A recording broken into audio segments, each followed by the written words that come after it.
At just 13 years old, Lady Margaret Beaufort was forced into marriage with Edmund Tudor, a man more than twice her age and half-brother to the reigning King Henry VI, and within months she found herself carrying his child, her fragile frame buckling under the immense responsibility of sustaining a dynasty at a time when England was tearing itself apart in civil war. When Edmund died of plague only a year into their union, Margaret was left not only widowed but also heavily pregnant before her 13th birthday, and though she was still a child herself, she was now expected to endure the perils of childbirth and the merciless scrutiny of a realm that saw her less as a girl and more as a vessel for Lancastrian hopes. In January of 1457 she was carried into confinement at Pembroke Castle, where after a long and agonizing labor that nearly ended her life, she brought into the world a frail boy named Henry Tudor, who in time would grow to seize the English throne, though the cost of his birth was so severe that Margaret would never again be able to bear another child. From that day forward, her entire identity was bound to her son's survival, and every marriage she entered, every alliance she forged, and every risk she endured was guided by an unrelenting determination to protect Henry and secure for him a place in a world that seemed intent on extinguishing the Lancastrian line. While most girls her age were still in the nursery or being taught how to sew and sing, Margaret was a widow, a mother, and the guardian of a contested royal claim, her every move watched and manipulated by powerful men who saw her as the key to controlling England's future. The Wars of the Roses had engulfed the realm in a brutal feud between the houses of Lancaster and York, and Margaret's bloodline made her both invaluable and endangered, forcing her to tread carefully in a country where shifting loyalties often meant the difference between survival and ruin. To secure her own protection and that of her young son, Margaret remarried, this time to Henry Stafford, whose moderate position in the conflict offered her a degree of stability, though his death after the Battle of Barnet once again plunged her into widowhood and uncertainty, deepening her resolve never to let grief break her spirit. Later, she married Thomas Stanley, one of the most influential magnates in England, a man whose cautious politics and eventual betrayal of Richard III at Bosworth would prove decisive. And though their marriage was pragmatic rather than affectionate, it demonstrated Margaret's uncanny ability to choose alliances that served her son's destiny. When the tides of war forced Henry Tudor into exile in Brittany, Margaret endured years of separation, her heart torn by the knowledge that she might never see him again. Yet she never abandoned hope, instead turning her energy toward building secret channels of support for his eventual return. Outwardly, she cloaked herself in humility and piety, cultivating a reputation as a deeply devout woman who devoted her life to prayer and good works. But beneath that saintly image she was constantly scheming, weaving together loyalties and promises that positioned Henry as the rightful heir to the English crown. Margaret understood that open rebellion against the Yorkist kings would mean death, so she perfected the art of quiet survival, presenting herself as compliant while working tirelessly behind the scenes to ensure that her son remained a viable alternative to Richard III and his predecessors. Her most brilliant act of political foresight came in arranging the proposed marriage between Henry Tudor and Elizabeth of York, daughter of Edward IV, for in this union lay the possibility of reconciling Lancaster and York, ending decades of bloodshed, and creating a claim so strong that it could unite a fractured kingdom. When Richard III seized the throne in 1483 after the suspicious disappearance of his young nephews, Margaret recognized the moment to act, seizing on the discontent that spread through the nobility and carefully nurturing Henry's image as a rightful and just alternative to the embattled usurper. She maintained constant correspondence with her allies, working to secure promises of loyalty and military support, all while under the watchful eye of a suspicious king who would not have hesitated to end her life had he uncovered the full scope of her plotting. Her husband, Thomas Stanley, outwardly served Richard III, but Margaret's quiet influence pulled him steadily toward her son's cause, and though Stanley was known for his caution, his eventual decision to betray Richard on the battlefield would change the fate of England. In 1485, after 14 long years of exile, Henry Tudor landed in Wales and marched with his supporters to challenge Richard III, and Margaret, though she could not take the field herself, had already prepared the way by ensuring that powerful nobles were ready to abandon Richard when the moment came. At the Battle of Bosworth Field, Stanley and his forces turned against Richard, sealing his defeat, and Henry emerged victorious, raised upon the field as King Henry VII, the first monarch of the Tudor dynasty, fulfilling the vision Margaret had carried since her youth. Henry's marriage to Elizabeth of York soon followed, uniting the houses of Lancaster and York, ending the Wars of the Roses, and creating a dynasty that would rule England for over a century, producing monarchs like Henry VIII and Elizabeth I whose legacies still shape our imagination of English history. For Margaret, it was the culmination of decades of sacrifice and suffering, proof that her endurance and unyielding faith had not been in vain. And though she had never sought glory for herself, she stood as the architect of her son's triumph and the dynasty that would follow. As king's mother, a title she wore with pride, Margaret wielded influence that few women of her era could dream of, signing documents in her own name, sitting at the king's council, and shaping decisions that affected the entire realm, all while maintaining her image of humility.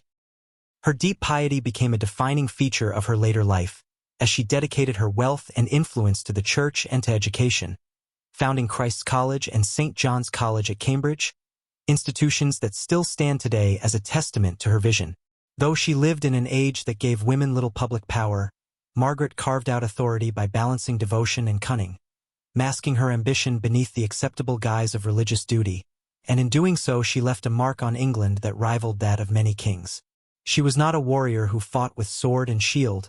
but her persistence, her intelligence, and her willingness to endure endless personal suffering made her every bit as formidable as the generals and monarchs whose names dominate the chronicles of her age. Her entire life had been shaped by tragedy, from the loss of her father before she could remember him, to the forced marriage of her childhood, to the agony of childbirth that scarred her forever. Yet each trial only steeled her resolve to secure a destiny for her son. It is easy to imagine Margaret as a passive figure swept up by events,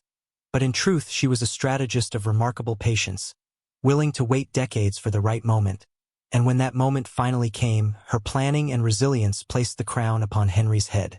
Her story is also a grim reminder of the price of politics in medieval England, where a girl's body could be bartered and broken in the pursuit of power, and where personal suffering was considered acceptable collateral in the ruthless games of dynasties. Pregnant at 13, widowed at 13, scarred for life by childbirth, and denied the innocence of youth, Margaret nevertheless emerged from her pain as one of the most influential women of her century, the quiet force behind the creation of the Tudor age. Without her, there would have been no Henry VII, no Henry VIII, no Elizabeth I, and no golden age of English history, for it was Margaret's unwavering belief, her unyielding spirit, and her relentless pursuit of her son's destiny that forged the path for all that followed. Her legacy is not just one of politics, but also of faith and learning, for the colleges she endowed and the spiritual reforms she supported show that her vision extended beyond her own family to the future of England's soul. When she died in 1509, just days after the coronation of her grandson Henry VIII, Margaret could look back on a life that had spanned from the horror of childhood widowhood to the triumph of founding one of England's most enduring dynasties. Her funeral reflected her stature, with tributes describing her not merely as the king's mother, but as a matriarch of the realm, a woman whose wisdom and sacrifice had knit together a kingdom torn apart by decades of civil war. She had been forced into marriage as a child, broken by the dangers of childbirth, and left to endure the cruelties of widowhood and separation. Yet she transformed those wounds into weapons, wielding patience and strategy with greater force than any knight could with a sword. Her later years showed the enduring power of her mind, for even as her health declined she served as regent for her grandson Henry VIII, guiding the delicate transition of power with the same steadiness that had marked her entire life. Margaret Beaufort's story is not only the tale of a mother's devotion, but also a profound lesson in endurance, a reminder that history is not only shaped by those who lead armies, but also by those who fight their battles in silence, behind veils of prayer and humility. Though she was never crowned, Margaret wielded more influence than many queens, her iron will guiding England into a new era and laying the foundations for a dynasty that would usher in the Renaissance and a golden age of culture, exploration, and power. Her life is a paradox of suffering and triumph, beginning with tragedy but culminating in victory, a narrative that reflects the harsh realities of medieval politics, while also shining a light on the extraordinary resilience of one woman determined to see her son prevail. She became, in many ways, the embodiment of Lancastrian endurance, the figure who carried the flame of a cause long thought extinguished, and by sheer force of will delivered that flame to the throne of England in the form of her son. For centuries, chroniclers have debated the balance of her piety and her ambition, but perhaps the truth lies in their union. For Margaret's deep faith gave her the strength to endure, while her ambition gave her the clarity to act when others faltered. Even as kings and queens claimed the spotlight, Margaret remained the constant presence behind the Tudor throne, her counsel guiding her son and shaping her grandson, her legacy whispering through every decision of the dynasty she founded. She is remembered not only as the mother of Henry VII, but as the grandmother of Henry VIII and Elizabeth I, her influence rippling across generations in ways she could scarcely have imagined when she first held her newborn child in Pembroke Castle. Her story, however, is not just one of lineage, but also of the crushing costs of politics, for every triumph she achieved was built upon layers of personal sacrifice, pain, and the premature loss of innocence. And yet, despite all she suffered, Margaret Beaufort stands in history as one of its most remarkable survivors, a woman who endured where others would have broken, and whose quiet strength altered the destiny of England itself. Though Margaret had never ruled as queen, her influence as the mother of the first Tudor king was so profound that courtiers and chroniclers alike recognized her as the quiet architect of England's new era, a woman who reshaped politics not with armies but with endurance and faith. She cultivated her image as deeply pious, dressing in austere black and withdrawing from many worldly pleasures. Yet behind that mask of humility she wielded immense authority, guiding her son and even managing the kingdom during periods of transition. Her devotion to religion was not empty display,